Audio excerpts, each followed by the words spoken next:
Hello, good evening, and welcome back. Finally, a story, a notion that we can all get behind. This isn't racist, can't be at all. This is just against radical Islam. So, what is it exactly? Well, British ISIS suspects, including Jihadi Jack, will go on trial in special Syrian courts from next month after fed-up Kurds give up waiting for UK to take them back, which is about damn time. Obviously, we've rescinded his citizenship, amongst others, saying, well, no, if you wish to fight against the country, then you're not part of the country. It's as simple as that, and it'd be nice if they did that for more people within the UK who hate the idea of the United Kingdom, hate the idea of England, and do not think we should exist, and we've never done anything good. In that case, these people are not English or British either. But finally, where he is, where he's been arrested and taken in, they said, well, we've been holding people, some of them for 2 years. At this point, no, we can't wait for you anymore, we're going to sentence them ourselves. So, well done, it's about time. Not the death penalty, don't worry about that. If you think that that kind of thing is barbaric and it's doing to them just as bad as they would do to us, then no. But of course, Jihadi Jack is white, in which case we can say, yeah, radical Islam is awful and Jihadi Jack should not be free. He wishes to terrorise and cause harm on millions, if not billions of people, seeing as they don't subscribe to his particular sect of Islam, in which case we can say we're against him, surely. Then we're not saying, oh, it's Middle Eastern people. No, this is an English guy, born and raised, white guy, who we find abhorrent. We can all get on board with that, surely.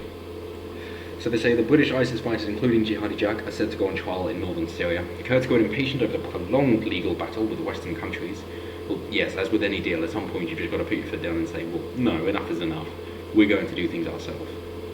And that's why hard Brexit is such a nice proposition for us, of course. Cases of the detained Britons will be heard alongside 2,000 foreign prisoners.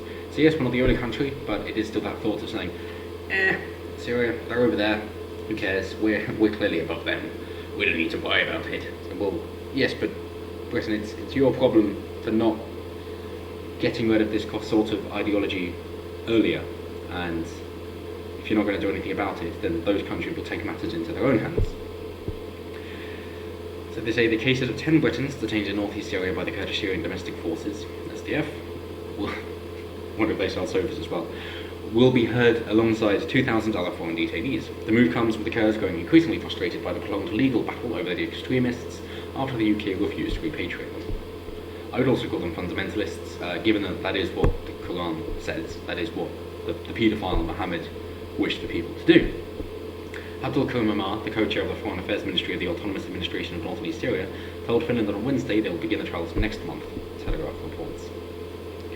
It's about damn time. Does that mean that Britain is finally going to act and do something about Jack? Well, I hope not. I mean, if it does, then of course that's going to encourage other countries to do the same for any British nationals, and that isn't always going to be so pleasant if the countries don't agree with our way of doing things, given that they say, well, hey, you didn't follow maybe you didn't follow our radical Islam way of doing things, and therefore we're going to put you to death because that's our law. Maybe Britain should say, nah, how about no? Not all cultures are equal, and of course that's why we don't want him back, because he wishes to destroy our way of life. There has so far been no official announcement. Well, everyone's too afraid to do anything. They're probably going, well, actually that's cool, because we'd like them to stay over there, because we don't want them back, and if you're going to deal with them, then that's fine. And because we're not telling you to deal with them, we can then say we haven't done anything wrong, and it's just you being peculiar, and not us diminishing our responsibilities, or putting them in that situation. They did it themselves. The Kurdish legal system is based on international law and does not impose the death penalty. There we are. It is thought that life sentences will be given instead to ISIS affiliates found guilty of war crimes, while shorter sentences of just 1 to 5 years could be handed for lesser offences. What happens after that?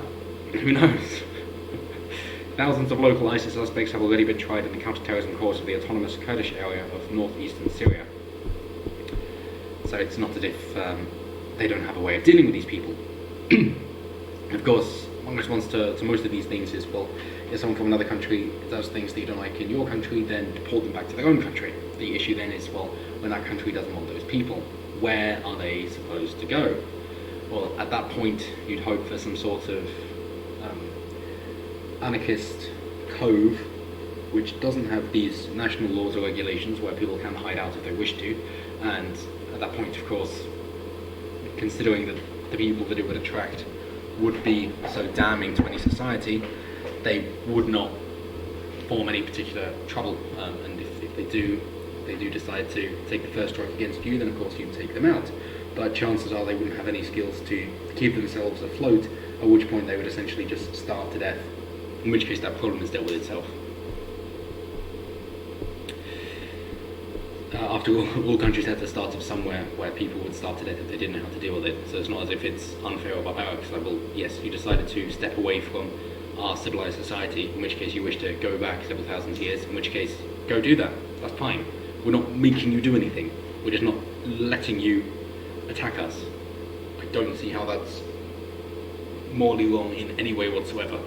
I don't wish to associate with you. I don't have to. Therefore, don't be with me. Simple as that.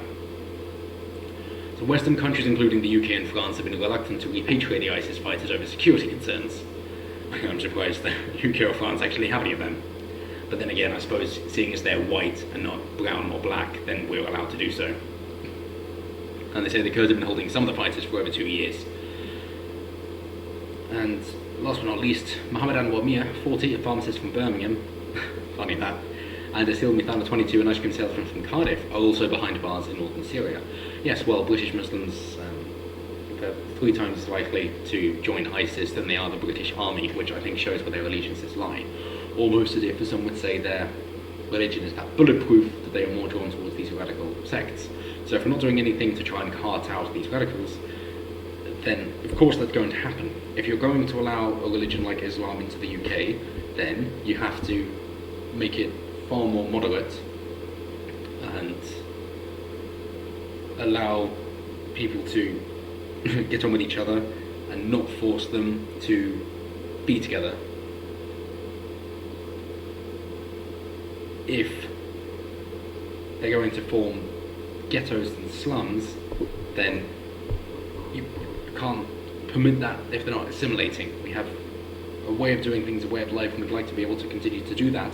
And if you're letting in people and a particular ideology that is destroying your country, your society, your nation, then of course you're doing something very, very wrong. And that seems to be the way that the UK is going. So we all look forward to the 2021 census coming out next year, specifically in a place like Birmingham, where it's going to end up that the so-called minorities are the majority. And at that point, well, enjoy your cognitive dissonance and your mental acrobatics trying to get the majority to be called the minority.